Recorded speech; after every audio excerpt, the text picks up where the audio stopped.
Okay, so what we're going to do to start is the daily movements, okay? We're going to start with the spine movements, which is really just focusing on the spine. Okay, the concept is that you want to extend the spine in 3 planes of motion. So we're going to do all of 8 reps, okay? So the first one, and remember, I want you to gradually go down with each one. Lift up at your rib cage, really reach as high as you can, and slowly get further and further down to the ground. Remember that 2 cons and a pro rule. This is 4, 5, 6, 7, and 8.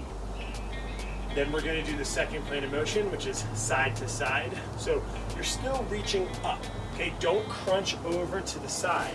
Reach up, but because you're moving your hips just a little bit from side to side, it looks like you're crunching, okay?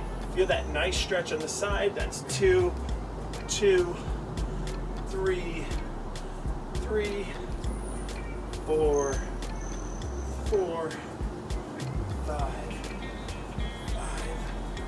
6, 6, 7, 7, 8, 8.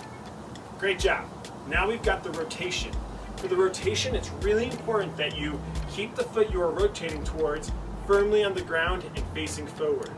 The hand and foot that you are moving, you're reaching with, is going to rotate and go across your body. Okay, try to finish right underneath your chin when you're rotating across, and look behind you. All right, we're going to do 8 on each side. 1, place that foot down, rotate to the other side. 1, 2, 2, 3. Remember, you're still reaching all the way up. 3, 4, 4, 5, 5, 6, 6. Make sure you look at your feet every once in a while just to make sure. 7, 7. Last one. 8, 8.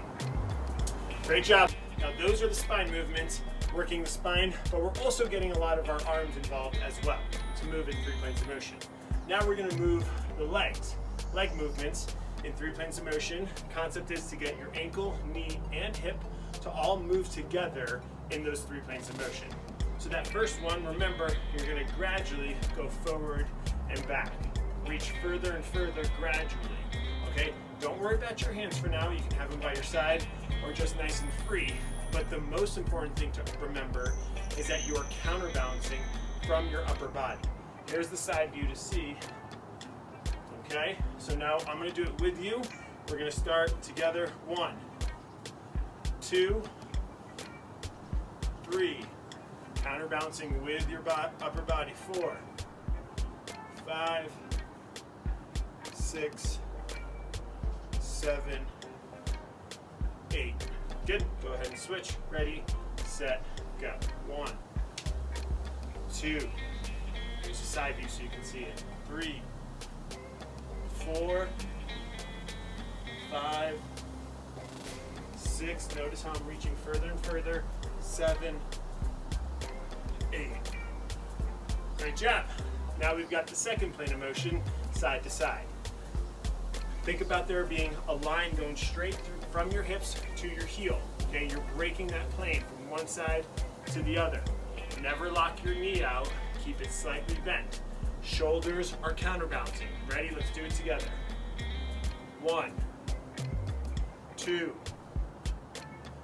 3, 4, 5, 6, 7, 8. Other side. 1, 2, 3, 4. Make sure you're always squeezing your glutes. 5, 6, 7, and 8. Good. Last but not least is rotation. So it's very important that the foot you are rotating towards is once again Gonna stay firmly on the ground, facing forward.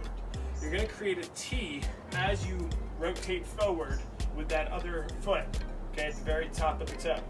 Then go to the back side.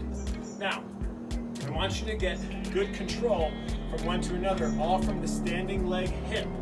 But if you need to take a step or two to get there, to have more control, that's okay. Ultimately, I want you to transition into doing it without. Okay? Let's do it together. That's 1, 2, nice and slow, 3, squeeze that butt, 4, 5, 6, 7, 8, and let's go ahead and switch. Ready, set, go. 1, 2,